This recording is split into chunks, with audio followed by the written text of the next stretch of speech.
Saludos, soy Juan Carlos Monedero y esta es la columna para, sin embargo, llamada Sheinbaum, la mafia, carros y sonrisas. La izquierda, ha dicho Elon Musk, es el partido del asesinato, queriendo aprovechar el intolerable asesinato de Charlie Kirk, un influencer provocador y sembrador de odio, amigo de Trump, insensible y precursor del fascismo norteamericano, rasgos que, en modo alguno, no nos equivoquemos, justifican su asesinato, que solo beneficia a la derecha y a los mafiosos que gobiernan en los Estados Unidos. Los mafiosos son mafiosos, aunque se vistan de seda. Imaginen que un mafioso de esos que uno sabe que son verdaderos criminales se reúne con un político que está tomando medidas que no benefician a los negocios del gángster. El criminal lleva mucho tiempo siendo un criminal, tiene muchos cadáveres a sus espaldas, tiene palizas, amenazas, extorsiones, bandas que le apoyan, siempre muchos negocios. Ni es ni ha sido una buena persona y se reúne con ese político o con esa política. ¿De qué creen ustedes que van a hablar? ¿De las vacaciones con los niños? Por supuesto que las formas se guardan, porque si el mafioso falta al respeto a esa persona política, se pone a mucha gente en contra. Hay sonrisas, buenas palabras, gestos de buena voluntad, pero aquí, entre nosotros, ¿de qué creen que van a hablar? ¿Se habrá vuelto de pronto ese mafioso una persona de bien o va a intentar sacar del político todo lo que quiere y cree que no está obteniendo? Crece la idea de que la voladura con un misil de una lanchita que salía de la costa venezolana con 11 personas era al tiempo tres cosas. Primero, un gesto a la galería norteamericana para hacer creer a los votantes de Trump que está cumpliendo las promesas electorales. También un paso más en la agresión a Venezuela, preparando un posible escenario donde pueda intervenir en el país, quizá de forma parecida a como lo ha hecho en Irán. Y tercero, y de lo que menos se habla, un aviso a México. En la arena internacional, el que es ingenuo no es antepasado de nadie. Marco Rubio no fue a México a sonreír, sino a enseñar los dientes. Lo que no cuenta es con que Claudia Sheinbaum no es una recién llegada a la política, y si bien sabe que para el bien del pueblo mexicano tiene que mantener buenas relaciones con el poderoso vecino del norte, eso no significa otorgarle carta blanca, que es lo que está exigiendo la administración Trump a todos los países, especialmente a los que les exige comportarse como sus mejores amigos, que es además a los que peor trata. No hace falta realizar muchas conjeturas para entender que la subida de los aranceles a China que ha establecido México, lógicos, por otro lado, para un país que quiere tener una industria propia, son también un gesto a las presiones norteamericanas. Sin embargo, son una medida sensata que beneficia a México. La pregunta de fondo es, ¿ha conseguido Marco Rubio llevar a México a sus posiciones respecto, por ejemplo, del genocidio en Israel? ¿Y ha autorizado al ejército norteamericano a entrar en México en su supuesta lucha contra los cárteles? ¿Y le ha abierto el país a los productos subvencionados del norte? ¿Y apoya a Estados Unidos en su cruzada contra China y su preparación de una guerra con motivo de Taiwán? ¿Y apoya a Trump en el maltrato a los inmigrantes mexicanos y latinoamericanos en Estados Unidos? Son algunas preguntas cuya respuesta es clara: no. Porque quien cede con la mafia se convierte en su rehén. Muchos autores que trabajan con asuntos militares están hablando de guerra gris, que sería una suerte de conflicto sin que los soldados se disparen. Es hacer cierto el aforismo que dice que el arte supremo de la guerra consiste en derrotar al enemigo sin luchar. O como dice el exmilitar ibérico Cristian Villanueva, algo a medio camino entre la disputa diplomática y la guerra abierta, pero sin llegar nunca a tensar tanto la cuerda como para provocar una respuesta convencional por parte de otras potencias. Aunque no deja de ser curioso que estos teóricos militares que pensaban estos conceptos para China y Rusia hoy ven que quien realmente los aplica son los Estados Unidos de Donald Trump. Pedro Penso, un profesor de la Universidad Internacional de las Comunicaciones de Venezuela, ha establecido 4 fases en el desarrollo del escenario de esta guerra de zona gris que afecta a México y a todos los países latinoamericanos. Estos serían primero la guerra económica, buscando que la economía grite, como pidió Nixon que se hiciera en el Chile de Allende, buscando un levantamiento popular o su pasividad ante un golpe. Ahí están los bloqueos, las sanciones y también los aranceles de Trump indiscriminados a todos los países. En segundo lugar, y esto es muy importante, una parte cognitiva, una parte que implica la construcción de un relato que construye a su vez un villano.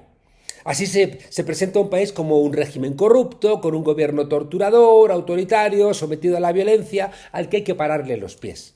Es muy evidente la evolución de este relato sobre Venezuela, pero cuidado, que también lo ha sufrido México y que tanto a las derechas mexicanas como por ejemplo las colombianas es el relato que usan. Es el señalamiento de un Estado fallido, de un narcoestado, de un Estado que apoya al terrorismo o lo tolera.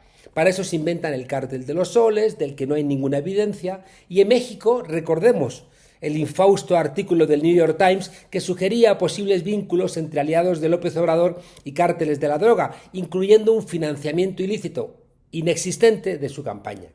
También está el financiamiento desde los Estados Unidos de la ONG Mexicanos contra la Corrupción y la acusación de Kristi Noem, la secretaria de Seguridad del país norteño, a Claudia Sheinbaum, de fomentar violencia en las protestas en Los Ángeles contra las redadas migratorias.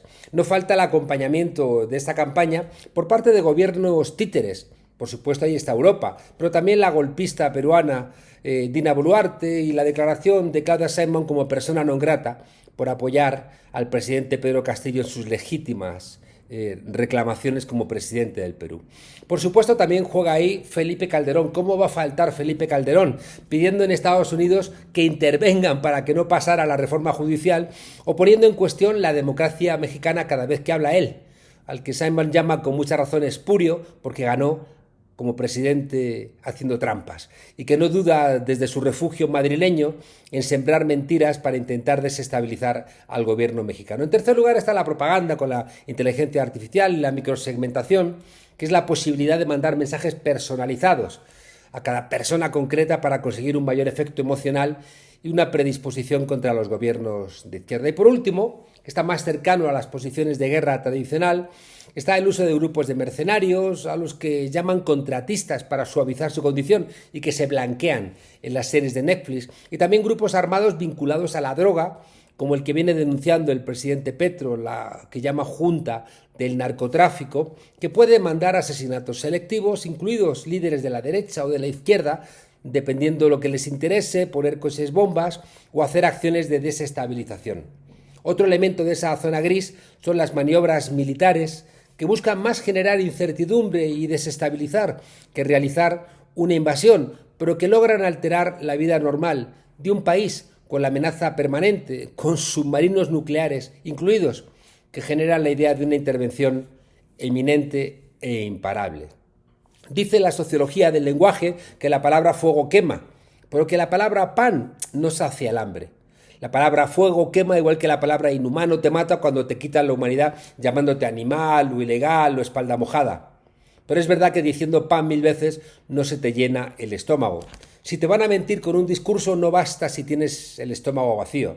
No es verdad que puedas engañar a todos todo el tiempo, puedes darles poco, pero algo tienes que darles. Y cuidado, cuando estás desesperado y ya no sabes qué darle al pueblo porque tus promesas son mentiras y no quieres que se levanten, pues les das una guerra. Al tiempo que Trump cambiaba el nombre del Ministerio de Defensa por el de Ministerio de la Guerra, argumentando que desde que cambiaron el nombre después de la Segunda Guerra Mundial no han ganado en ninguna, en China celebraban el 80 aniversario de la victoria sobre Japón e indirectamente la victoria de China sobre los Estados Unidos. Porque ahí estaban Narendra Modi de India, Vladimir Putin de Rusia, Kim Jong-un de Corea del Norte, había estado la gente de Irán, en fin, una parte importante de ese mundo que parece que desde Occidente no queremos ver.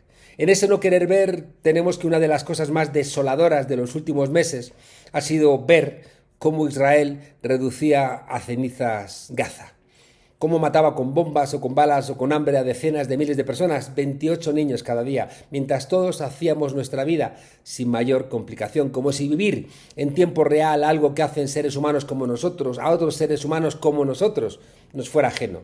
Es aterrador ver cómo en Israel, a diferencia de lo que ocurrió en Alemania durante el Holocausto, todos y cada uno de los ciudadanos de ese país saben lo que está pasando y son muy pocos los que protestan. Y callar ante este horror es apoyar ese horror. Los medios de comunicación, es verdad, están en manos de manera general de personas con intereses vinculados a Israel e intentan presentar las protestas contra Israel como actos terroristas y violentos, mientras que silencian o justifican la muerte de decenas de miles de personas. Llaman los medios baño de sangre al triste atentado que ha costado 6 vidas en Jerusalén, pero nunca han utilizado esa expresión para los 65.000 palestinos asesinados. La Vuelta Ciclista en España se ha convertido en la Vuelta Ciclista Palestina. Ahora mismo hay una flotilla de barcos llenos de gente digna rumbo a Gaza. Netanyahu está a punto de asesinar a 1 millón de seres humanos acorralados en Gaza, 1 millón.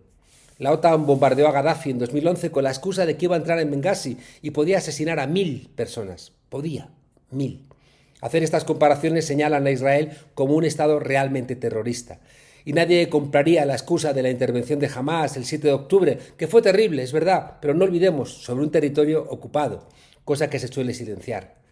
Si Estados Unidos ha bombardeado con un misil una lancha con 11 personas, seguramente inmigrantes ilegales, para evitar que cometieran un acto ilegal, quizá llevando algo de droga o de personas, ¿qué no tendría que hacer con Israel, que rompe todas las leyes internacionales existentes? Pura hipocresía. El mundo anda zigzagueante, en una lucha entre el bien y el mal que no se decanta. Este domingo era derrotado Milei en las elecciones en el Gran Buenos Aires, que dan esperanza a ese 70% de argentinos y argentinas que están pasando dificultades para poder vivir, a esos pensionistas a los que han apaleado, a esos discapacitados a los que la hermana de Milei, Karina Milei, ha robado el dinero. Cuando Gramsci hablaba del optimismo de la voluntad, se refería precisamente a que los pueblos conscientes y organizados eran los que podían irrumpir en la historia protagonizándola, por ejemplo, obligando a sus gobiernos a tener unos comportamientos y no otros. La popularidad de Claudia Sheinbaum está más alta que nunca. Lo mismo le ocurre a Gustavo Petro. Nicolás Maduro ha visto cómo se han movilizado voluntariamente casi 10 millones de venezolanos por si acaso a Trump se le ocurriera invadir el país. China sigue su rumbo. Los líderes europeos parece que quieren una confrontación con Rusia que el pueblo europeo ni quiere ni toleraría. Y el mundo está despertando frente a la masacre en Gaza, ya digo, en la Vuelta Ciclista la gente no tolera que el equipo israelí participe y que se le expulse, igual que se expulsó en su día a Rusia por la invasión de Ucrania. Estos días unos niños en una cena le han arruinado el convite a Trump gritándole en su cara que es un nazi. Los mafiosos saben lo que tienen que hacer y operan. Y los líderes no se van a plegar a los mafiosos solo si tienen pueblo detrás. Igual que ocurre lo contrario cuando los pueblos solo miran, callan y como mucho dejan que se les escape una lágrima en vez de una sonrisa.